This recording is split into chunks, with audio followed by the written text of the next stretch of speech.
ಕೆಲವು ಸಲ ಒಣಗಿದಂತೆ ಕಾಣುವ ಮಣ್ಣು ಒಮ್ಮೆಲೆ ಕೆಸರಾಗಿ ಬದಲಾಗಿಬಿಡುತ್ತದೆ. ಕೆಲವು ಸಲ ನೀರು ಅಷ್ಟು ಗಟ್ಟಿಯಾಗಿ ಕಾಣುತ್ತದೆ, ಅದು ನಡೆಯುವ ರಸ್ತೆಯಂತೆ ಅನಿಸುತ್ತದೆ. ಅಂತಹ ಪ್ರದೇಶಗಳಲ್ಲಿ ಪಕ್ಕಾ ರಸ್ತೆಗಳನ್ನು ಕಟ್ಟುವುದೇ ಕಷ್ಟ, ಗೋಡೆಗಳನ್ನು ನಿಲ್ಲಿಸುವುದಂತೂ ಅಸಾಧ್ಯ. ಈ ರೀತಿಯ ದುರ್ಬಲತೆಯೇ ಹಲವು ವರ್ಷಗಳಿಂದ ನಮ್ಮ ನೆರೆಯ ದೇಶ ಪಾಕಿಸ್ತಾನ್ಗೆ ಒಂದು ದೊಡ್ಡ ಅವಕಾಶವಾಗಿ ಬದಲಾಗಿದೆ. ಪಾಕಿಸ್ತಾನ್ ಅಂತಹ ಕೆಸರು ಪ್ರದೇಶಗಳನ್ನು ಬಳಸಿಕೊಂಡು ಭಾರತಕ್ಕೆ ಹಾನಿ ಮಾಡಬೇಕೆಂದು ಹಲವು ಬಾರಿ ಪ್ರಯತ್ನಿಸಿದೆ. ಆದರೆ ಈ ಬಾರಿ ಬಂದ ಸುದ್ದಿ ಸಾಮಾನ್ಯ ಜನರನ್ನು ಮಾತ್ರವಲ್ಲ, ಭಾರತದ ರಕ್ಷಣಾ ವ್ಯವಸ್ಥೆಯನ್ನು ಪೂರ್ತಿ ಎಚ್ಚರಗೊಳಿಸಿದೆ.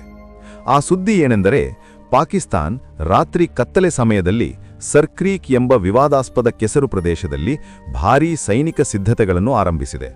ಅಲ್ಲಿಗೆ ಮಿಸೈಲ್ಗಳನ್ನು ತಂದು ಸಿದ್ಧಪಡಿಸಿದ್ದಾರೆ, ಹೊಸ ರಾಡಾರ್ ವ್ಯವಸ್ಥೆಗಳನ್ನು ಸ್ಥಾಪಿಸಿದ್ದಾರೆ, ತಮ್ಮ ಅತ್ಯಂತ ಅಪಾಯಕಾರಿ ಸಮುದ್ರ ಸೈನಿಕ ದಳವನ್ನು ಆ ಪ್ರದೇಶದಲ್ಲಿ ಇಳಿಸಿದ್ದಾರೆ. ಪಾಕಿಸ್ತಾನ್ಗೆ ಅನಿಸಿದ್ದು ಈ ಪ್ರದೇಶ ಅಷ್ಟು ಕಷ್ಟಕರವಾದದ್ದು, ಆದ್ದರಿಂದ ಭಾರತಕ್ಕೆ ಇದರ ಬಗ್ಗೆ ಕನಿಷ್ಠ ಯೋಚನೆಯೂ ಬರದು.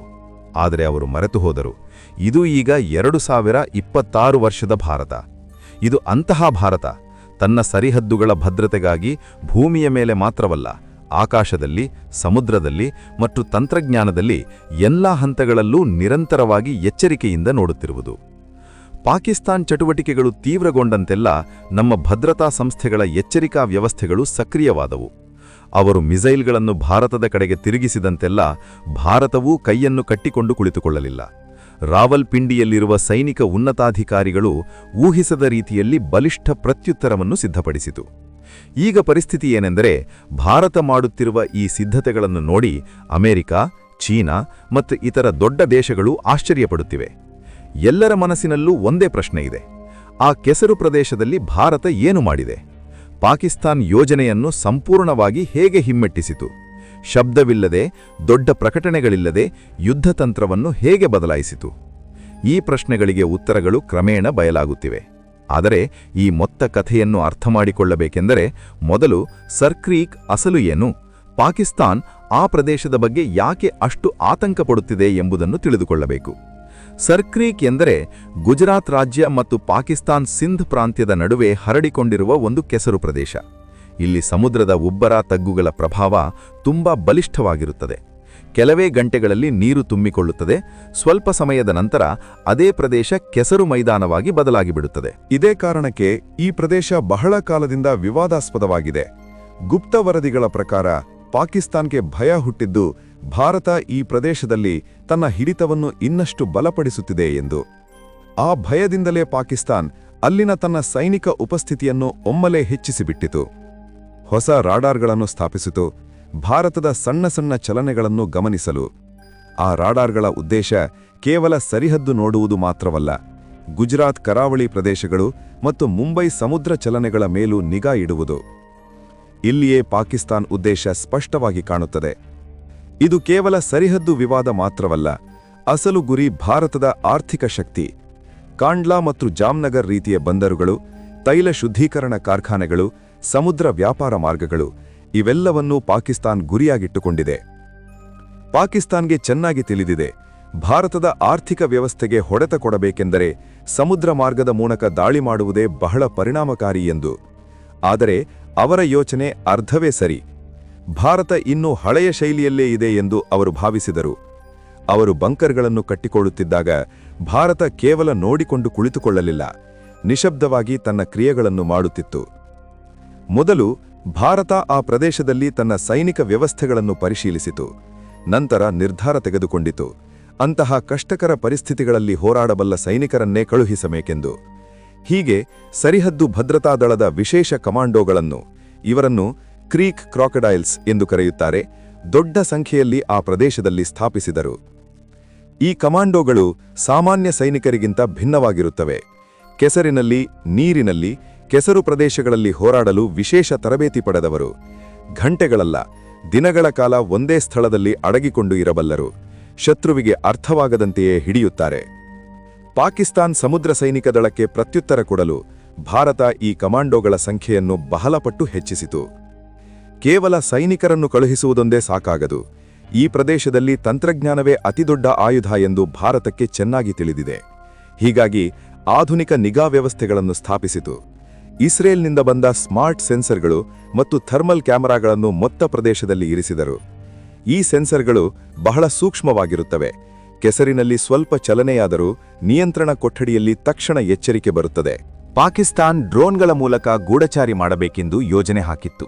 ಆದರೆ ಭಾರತ ಅದಕ್ಕೆ ಮುಂಚಿತವಾಗಿಯೇ ಸಿದ್ಧವಾಗಿತ್ತು.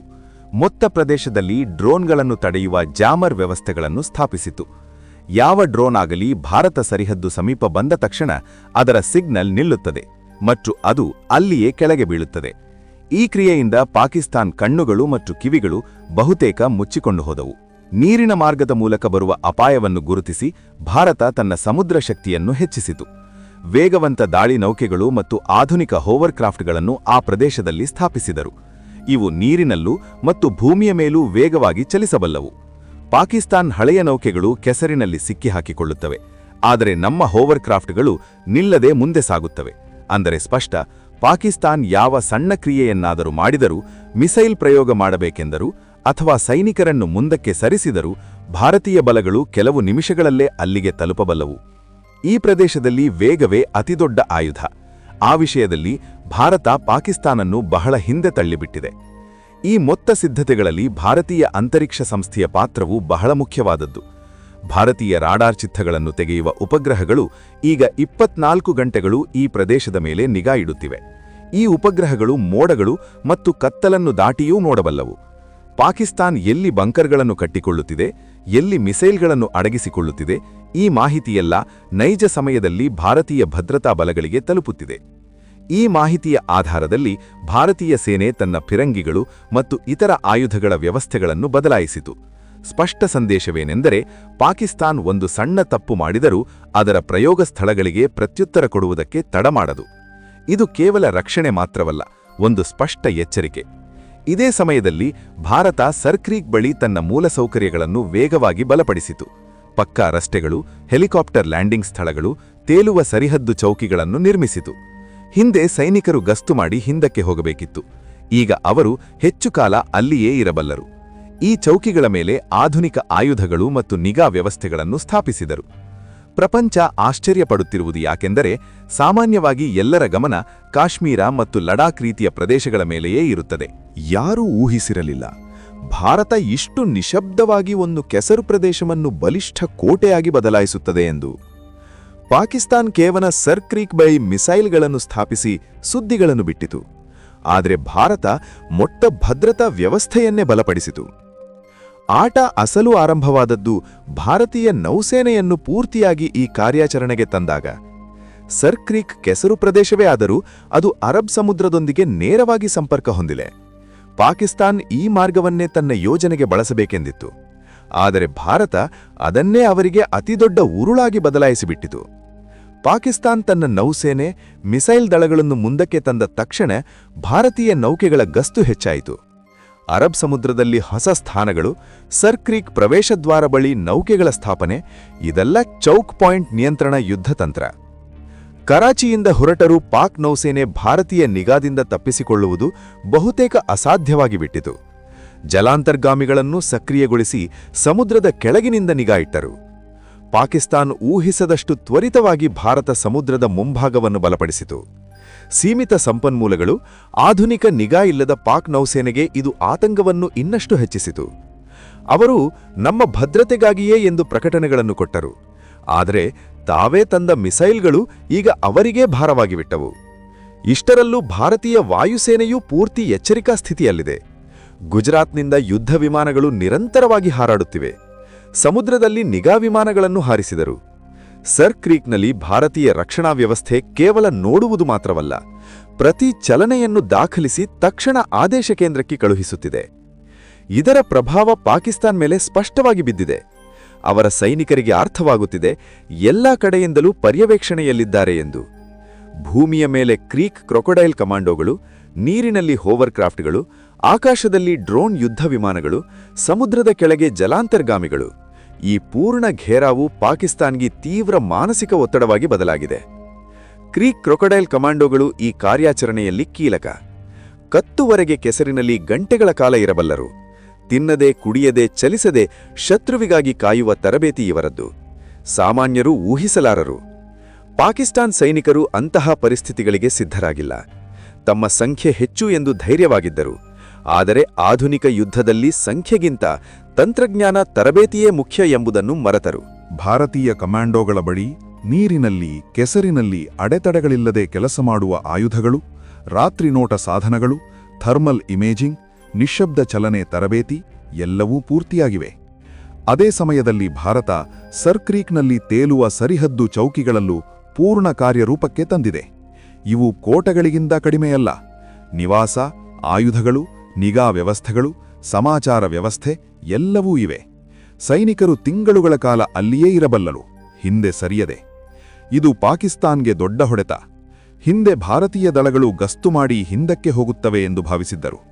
ಈಗ ಸ್ಥಿರ ಉಪಸ್ಥಿತಿ ಏರ್ಪಟ್ಟಿದೆ. ಪ್ರತಿ ಕ್ರಿಯೆಗೂ ತಕ್ಷಣ ಪ್ರತ್ಯುತ್ತರ ಕೊಡಬಲ್ಲೆವು. ಅಂತಾರಾಷ್ಟ್ರೀಯವಾಗಿ ಗದ್ದಲ ಎದ್ದಿದೆ. ಅಮೆರಿಕ, ಯುರೋಪ್ ರಕ್ಷಣಾ ತಜ್ಞರು ಉಪಗ್ರಹ ಚಿತ್ರಗಳನ್ನು ನೋಡಿ ಭಾರತ ಶಬ್ದವಿಲ್ಲದೆ ಪೂರ್ಣ ರಕ್ಷಣಾ ಜಾಲವನ್ನು ಅಳವಡಿಸಿದೆ ಎಂದು ಗುರುತಿಸಿದರು. ಪಾಕಿಸ್ತಾನ್ ಸಿದ್ಧತೆಗಳು ಕೇವಲ ತೋರಿಕೆಗೆ ಮಾತ್ರ ಸೀಮಿತವೆಂದು ಅನಿಸಿತು. ಚೀನಾವೂ ಗಮನಿಸುತ್ತಿದೆ. ಭಾರತ ಇಲ್ಲಿ ಬಲಗೊಂಡರೆ ಹಿಂದೂ ಮಹಾಸಾಗರದ ಮೇಲೆ ಪ್ರಭಾವ ಬೀಳುತ್ತದೆ ಎಂದು ತಿಳಿದಿದೆ. ಆದರೆ ಭಾರತೀಯ ಸಿದ್ಧತೆಗಳು ಪೂರ್ಣವಾಗಿ ರಕ್ಷಣಾತ್ಮಕವಾಗಿ ಅಂತಾರಾಷ್ಟ್ರೀಯ ನಿಯಮಗಳಲ್ಲಿರುವುದರಿಂದ ಬಹಿರಂಗವಾಗಿ ಏನೂ ಹೇಳಲಾರದು. ಪಾಕಿಸ್ತಾನ್ಗೆ ಮುಂದಿನ ಹೆಜ್ಜೆ ಅರ್ಥವಾಗುತ್ತಿಲ್ಲ. ಭಾರತ ಸ್ಪಷ್ಟವಾಗಿ ಹೇಳಿದೆ, ಯಾವ ರೀತಿಯ ಉಗ್ರವಾದ ಅಥವಾ ರಹಸ್ಯ ದಾಳಿಯನ್ನಾದರೂ ಸಹಿಸದು, ಸರ್ಕ್ರೀಕ್ ಮಾರ್ಗದಲ್ಲಿ ಯಾವ ಸುಳಿವು ಬಂದರೂ ವ್ಯಾಪಕ ಮಟ್ಟದಲ್ಲಿ ಪ್ರತ್ಯುತ್ತರ ಕೊಡುತ್ತೇವೆ ಎಂದು. ಇದು ಮಾತುಗಳ ಮೂಲಕವಲ್ಲ, ಸಿದ್ಧತೆಗಳ ಮೂಲಕ ಕೊಟ್ಟ ಸಂದೇಶ. ಕೊನೆಯಲ್ಲಿ ಸರ್ಕ್ರೀಕ್ ಕೆಸರು ಹಿಂದೆ ದುರ್ಬಲತೆಯಂತೆ ಕಾಣುತ್ತಿತ್ತು. ಈಗ ಅದು ಭಾರತೀಯ ಶಕ್ತಿಯಾಗಿ ಬದಲಾಗಿದೆ. ಪಾಕಿಸ್ತಾನ್ ಬೆಂಕಿಯೊಂದಿಗೆ ಆಟವಾಡಬೇಕೆಂದು ನೋಡಿತು. ಆದರೆ ಎದುರಿಗೆ ಹೊಸ ಭಾರತವಿದೆ ಎಂಬುದನ್ನು ಮರೆತುಬಿಟ್ಟಿತು. ಈಗ ಅಲ್ಲಿ ಶಾಂತಿ ಇದೆ. ಆದರೆ ಇದು ಶಕ್ತಿಯಿಂದ, ಸಿದ್ಧತೆಯಿಂದ ನಿಂತ ಶಾಂತಿ, ಭಯದಿಂದಲ್ಲ. ಇದೇ ಭಾರತದ ನಿಜವಾದ ಗೆಲುವು. ಯುದ್ಧವಿಲ್ಲದೆ, ನಾಶವಿಲ್ಲದೆ ಶತ್ರುವಿಗೆ ಅರ್ಥ ಮಾಡಿಸುವುದು. ಜೈ ಹಿಂದ್.